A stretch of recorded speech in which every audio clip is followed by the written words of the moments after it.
In the beginning.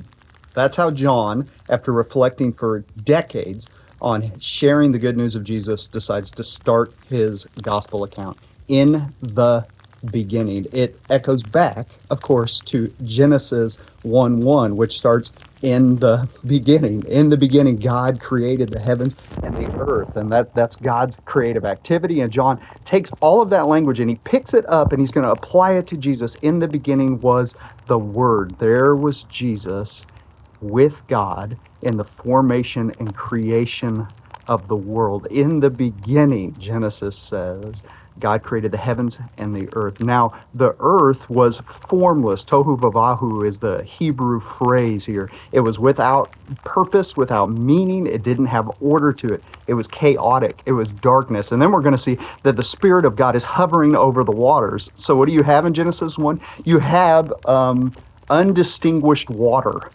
You have this surface of chaos. In the Hebrew mind, in the ancient Near Eastern mind, water was chaos, okay? And so if you have water that's out of control, you have chaos out of control. You have this, if you can think back and you can just remember in your mind, you have this like darkness that is chaotic and crazy. It's water without control. And that's where God begins his creative activity. And of course, we see then on the first day, God creates the light. And John picks up all that language. In the beginning was the Word, and the Word was God, and the Word was with God. Think about that language. In him was light. Go read John 1 through 18. We're going to work through some of that text, but I want you to just start in the midst of this chaotic winter storm. I want you to remember that before anything was formed or created, before anything had purpose, in the midst of the chaos and the mess, there was Jesus, ready to act in creation. All right, it's freezing outside. Do you want to come in my house with me? Come on, let's go inside together. It's warm in here. We got a fire going. My kids are running around here, and my wife is doing the great work of filming me today. Hey, Jackson, will you grab my Bible off the couch? Yeah. It's sitting on the edge of the couch over there. Welcome to my home. It's warm in here. So Jesus starts in the chaos. He starts, John says, out in the beginning, over there on the end of it should be on the end of the footstool. Oh, right here, bud. I put it on this end table. Right here. Right here. Right here. Right here. Close. They'll find it eventually. There it is. Good job, Manny. Thank you. And we're going to keep meditating on John. In John chapter 1. All right, so we say, in the beginning, I'm in the Christian Standard. This is what I do my devotional time out of, and I thought you guys might enjoy the change today. In the beginning was the Word, and the Word was with God, and the Word was God. He was with God in the beginning. All things were created through him, and apart from him, not one thing was created that has been created. See all that language from Genesis? In him was life, and that life was the light of men. That light shines in the darkness, in the primordial chaos, the uncontrolled waters, in the chaos of life, in the darkness, Jesus shines, and yet the darkness did not overcome it. There was a man who was sent from God, whose name was John. He came as a witness to testify the light, so that all might believe through him. He was not the light, but he came to testify about the light. The true light that gives light to everyone was coming into the world. He was coming through the door of our humanity. He was crossing the threshold. He was going from that which is beyond and entering into life with us. And why would he do that? He was in the world, and the world was created through him, and yet the world did not recognize him. So Jesus came through the door. He came into our humanity, and he brought us in with him, okay? And it says that yet many didn't recognize him. And then I love this one. He came to his own, and his own people did not receive him. So Jesus comes in, and he's not even received. But to all who did receive him, he gave them the right to be children of God.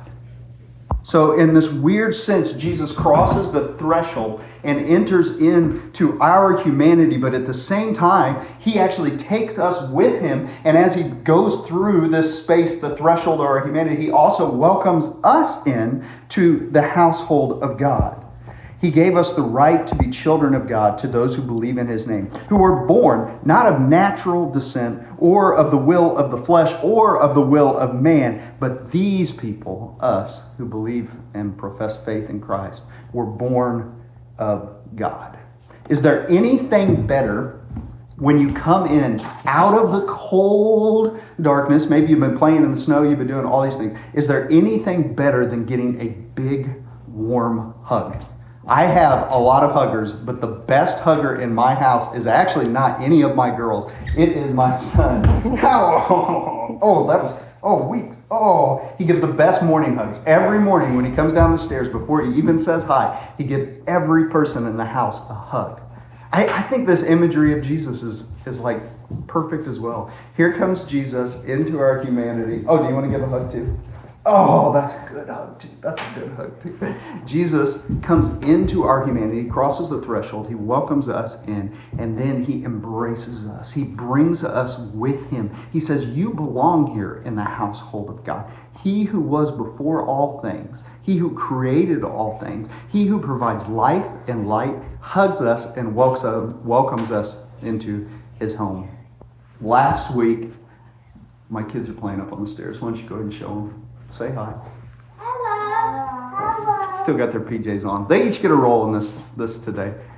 Now, last week I was at my sister's house and I was carrying in, we were traveling and we had just arrived and it was nasty outside. It was spitting rain, 40 degrees, blowing like 30 miles an hour. And of course, everybody gets out of the car and, the wife and kids all run inside. But as the dutiful dad, what do I have to do? Carry all the bags in. So I get in the back and I pile as many bags as I can onto my arms, on my back, over my shoulders, and then I'm carrying this big box. And I come to the doorway, the threshold, and I come to the doorway and I knock and knock and knock, and finally somebody opens it up, and it opens up, and I take one step inside and I step on this pile of shoes. I almost trip and fall all over the place. And of course, I'm super mad because in our house, we definitely don't keep a pile of shoes by the door.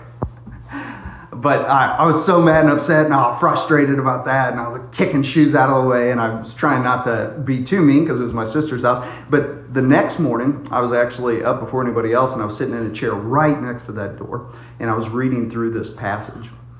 And I was thinking about John 1:14, which says this: the Word became flesh and dwelt among us.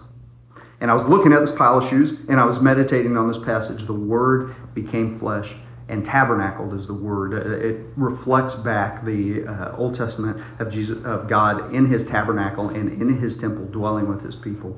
And God tabernacled among. Jesus became flesh. That he who created all things, he entered into the threshold of our humanity, and he, at some point, this is what hit me in that moment. At some point, Jesus took off his boots. Mine are muddy. Kim's going to be mad. Jesus took off his dirty shoes.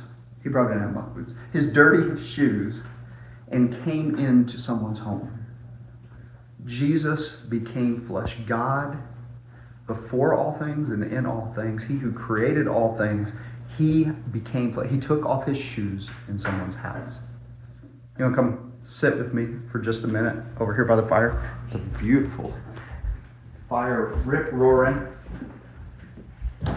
trying to keep us a little bit warm. So Jesus, what? This is perfect. Ow! You want to sit on my lap for a second? Is this your favorite spot to be? You might have to get a little closer because of the sound. Is this your favorite spot to be? Let's get up. Yes. Well, let me tell you, Jesus welcomes in and he comes into our humanity. He joins us in our humanity. Why does he do all of that? He does that to bring us into his household, into his children. In verse 18, John says it this way: no one has ever seen God, the one and only Son, who is himself God and is at the Father's side, has revealed him. This phrase, he is at the Father's side, or in deepest intimacy with God. Actually, the word is this space right here. It's kolpon in the Greek. It's the word that means sitting in the Father's lap, sitting super close to the Father. So Jesus, who was sitting in the Father's lap, as intimate as you could be getting kisses from the Father, he leaves his Father's side.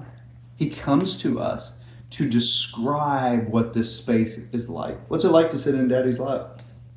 Do you like it? Is my lap warm? What's my breath smell like?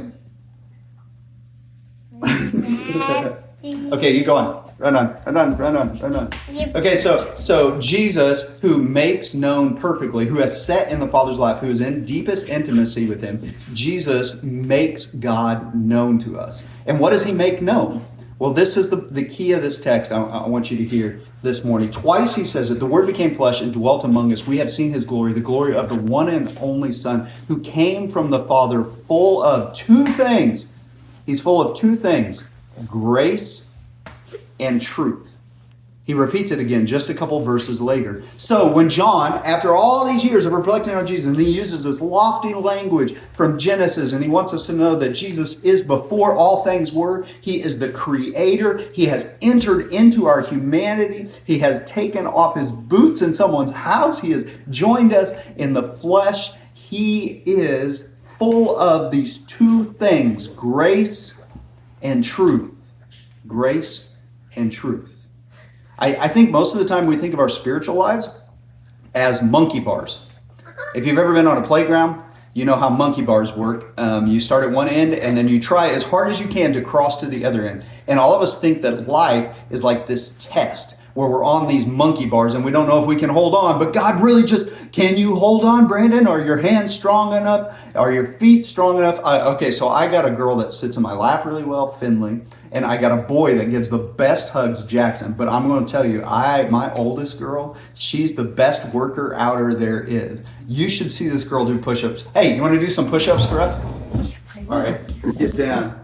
Whoa, look at her pump those out. Maddie, what's your favorite thing on the playground? Probably monkey bars. Yeah, she can go on monkey bars all over the place. You put her on monkey bars and she'll just, how many you get in this morning? Still going, got a little shaky. Good job, Maddie. Oh, you're going to do some push-ups too? Okay, Finley wants to do some push-ups too. And Jackson wants to do some push-ups too. See, not as good as the sister. Jackson's are pretty good. All right, guys.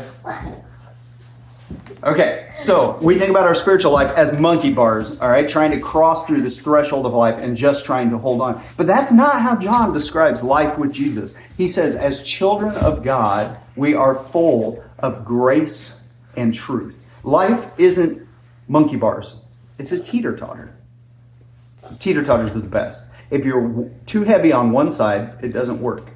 Right? You got to be equally distributed. And I want you to think about this dichotomy of grace and truth in that way. It's not that we have to achieve grace like monkey bars or we have to achieve truth like monkey bars. It's that there's this balance in our life. When Jesus makes known the fullness of the character of God, it is a balance of grace and truth.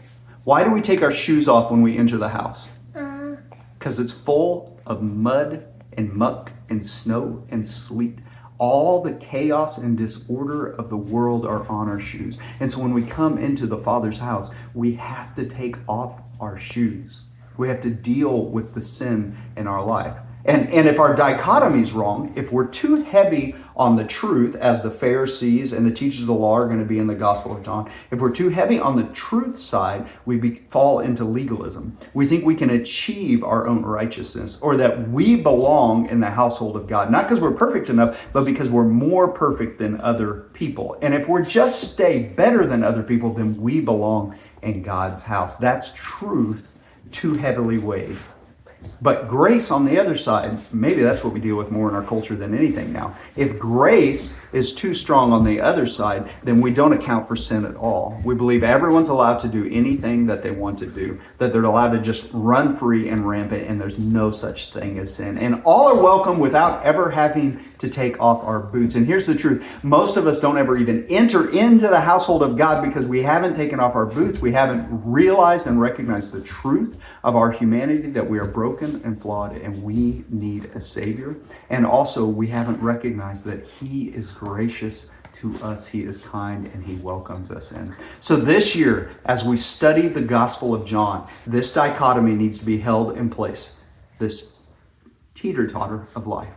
And I want it to start with you. Before you begin to think about grace and truth on the other relationships of your life, as we will throughout this series, I want you to begin with this. In your own life, have you offered yourself both truth? Have you said the hard things to yourself that you needed to hear? And have you also offered yourself grace? I hope as you read through John this week, you are encouraged by the God who becomes flesh and made His dwelling among us. Have a great week.